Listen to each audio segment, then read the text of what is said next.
नमस्कार मित्रों, ज्ञानकुंज चैनल पर आपका स्वागत है। मित्रों, महादेव कहते हैं, जितनी जल्दी हो सके सफल होने के लिए मेहनत को अपना कर्म समझकर लग जाओ, सफलता जरूर मिलेगी।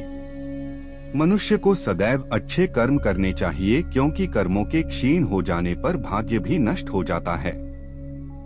जिस मनुष्य का अपने कर्मों पर अटूट विश्वास होता है और जो मनुष्य अपने कर्मों पर सदा अडिग रहता है, वही मनुष्य जीवन में सफल होता है। महादेव यह भी कहते हैं, जीवन में हमेशा उन्नति उन्हीं लोगों की होती है जो हमेशा प्रयत्नशील होते हैं। सिर्फ और सिर्फ भाग्य के भरोसे बैठने वाले लोग हमेशा दीनहीन बने रहते हैं। भाग्य के भरोसे बैठे रहने पर इंसान का भाग्य हमेशा सोया ही रहता है, लेकिन जिस पल आप साहसपूर्वक उठ खड़े आते हैं कर्म के करने के लिए, आपका भाग्य भी उठ खड़ा होता है। भगवान का बनाया हुआ नियम है, जैसे दिन के बाद रात, रात के बाद दिन होता है, उसी प्रकार दुख के बाद सुख और सुख के बाद दुख आता है। तो फिर हम क्यों भाग्य को कोसे? क्या भाग्य को कोसने से दुख खत्म हो जाएगा? नहीं ना। और हाँ मित्रों, एक बात, भगवान किसी को दुख नहीं देते हैं। हम सबके पिता हमारे भगवान हैं और हम सब तो उनके बच्चे हैं।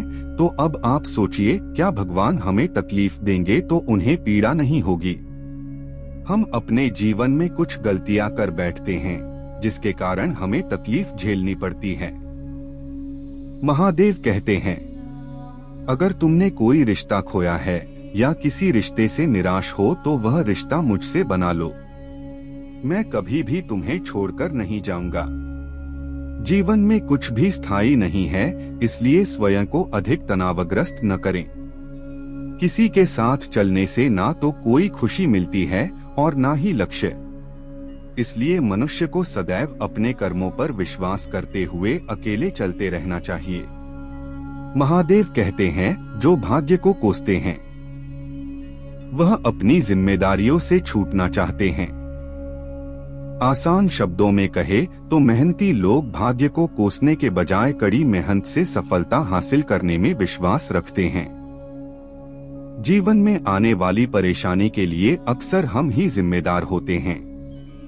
हमारे भाग्य का, इसलिए भाग्य को कोसने से पहले हमें यह सुनिश्चित कर लेना चाहिए कि कहीं हमारी कोशिश में कोई कमी तो नहीं रह गई, क्योंकि भाग्य को कोसने से कुछ भी नहीं होने वाला, उल्टा आपकी जो उस परेशानी को दूर करने की क्षमता है वह भी घट जाएगी, क्योंकि आपका दिमाग उस परेशानी का हल ढूंढने के बजाय अपनी किस्मत को कोसने में ही लगा रहेगा।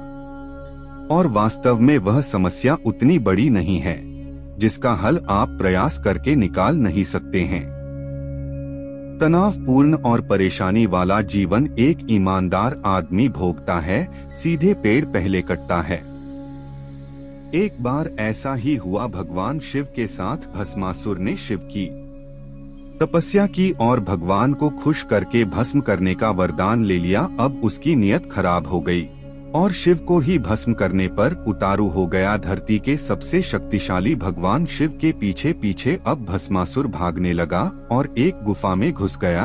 जब यह खबर विष्णु जी को पता लगी तो वह दौड़े चले आए। भस्मासुर शिव को भस्म कर मां पार्वती को पाना चाहता था, तो विष्णु जी ने मोहिनी रूप लेकर एक स्थान पर नृत्य करने लगे। भस्मासुर ने सुंदर कामुक मोहिनी को देखा तो वहां पर उस मोहिनी के मोह में उलझ गया। मोहिनी बोली, मुझे तुमसे कोई ऐतराज नहीं है, बस मेरे साथ नृत्य करो और मुझे जीत लो। भस्मासुर तुरंत राजी हो गया और मोहिनी की तरह नृत्य करने लगा। मोहिनी के देखा देखी उसने भी अपने सर पर हाथ रख लिया और भगवान शिव के वरदान के अनुसार वह भस्म हो गया। इससे हमें यही पता चलता है कि शुभ चिंतक या मित्र चाहने वाले कोई तो होगा जो आपकी स्थिति को बदल देगा या भगवान भेज देगा। ऐसा बहुत बार हुआ है जब किसी अनजान शक्ति ने लोगों की सहायता की है। इसलिए आप हौसला ना खोए, खुद पर विश्वास करें और मेहनत से पीछे ना हटे। अगर आप स्वयं को जान जाते हैं तो आपकी सारी परेशानी खत्म हो जाएगी। ऐसा नहीं है, इतनी बड़ी दुनिया में कई तरह की संभावनाएं होती हैं। जिसे आप भाग्य भी कह सकते हैं, आप किस दिशा या किस जगह पैदा होते हैं यह आप पर निर्भर नहीं। आप गरीब पैदा होते हैं या अमीर यह भी आप निर्धारित नहीं करते। जीवन संभावनाओं का बहुत ही बड़ा खेल है, लेकिन जैसे टॉस हारने मात्र से खेल में हार नहीं होती या टॉस जीत लेने से जीत सुनिश्चित नहीं होती है, उसी प्रकार गरीब पैदा होने से आप नहीं हारते या अमीर होने का अर्थ यह नहीं कि आप सफल हो ही जाएंगे। यही तो जीवन का खेल है। मित्रों, महादेव कहते हैं, यह सब आप पर निर्भर करेगा कि आप जीवन का खेल कैसे खेलेंगे। इस कहानी को ध्यान से सुनिए। एक बार एक सेठ जो कि जीवन भर सिर्फ और सिर्फ पैसा कमाने में लगा हुआ था, बीमार पड़ गया। जितनी भी दवा चिकित्सा की कुछ नहीं हुआ, तो फिर उन्हें उनके पत्नी एक महात्मा के पास ले गई। महात्मा उस सेठ को देखकर चिंतित हो गए। सेठ ने पूछा, क्या हुआ महाराज, कैसे ठीक होगी तबीयत? तब महात्मा बोले, आपका जीवन सिर्फ 6 महीने का ही शेष है, उसके बाद मृत्यु योग है। इतना कठोर सत्य सुनकर सेठ और उनके परिवार वाले दुखी हो गए। सेठ तो खाना पीना ही छोड़ दिए। 2-3 दिन ऐसे उदास कर्म रहित रहने के बाद सेठ को पता नहीं क्यों एक अलग उत्साह जगा। वह सोचा कि अब तो मरने वाले हूँ, तो क्यों न खुलकर जिया जाए। उस सेठ ने 6 महीने तक खूब दान धर्म सत्संग किया, गरीबों के बच्चों को पढ़ाया, हर दिन 50 से 100 लोगों को खाना खिलाया। उसे ऐसा करता देख उसके घर वाले चिढ़ने लगे कि सेठ सारी कमाई खत्म कर देगा। इसको लेकर उसके अपने बच्चों के साथ झगड़ा हो गया। उन्होंने जिद करके अपने अपने हिस्से के जायदाद बांट लिए।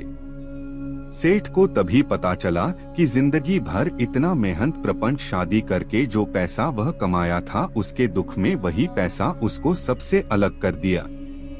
उसका मोह भंग हो गया। वह और भी ज्यादा धर्म कर्म करने लगा, गौ सेवा किया। अब लोग भी उसे चंद महीनों में कंजूस सेठ से दयालु सेठ बुलाने लग गए। अब सिर्फ और 15 दिन बाकी थे उसके मौत को। सेठ अपना बचा हुआ घर और थोड़ी जमीन बीवी के नाम लिख दी। 10 ब्राह्मण बुलाया, उन्हें खाना दिया और संन्यास ले लिया।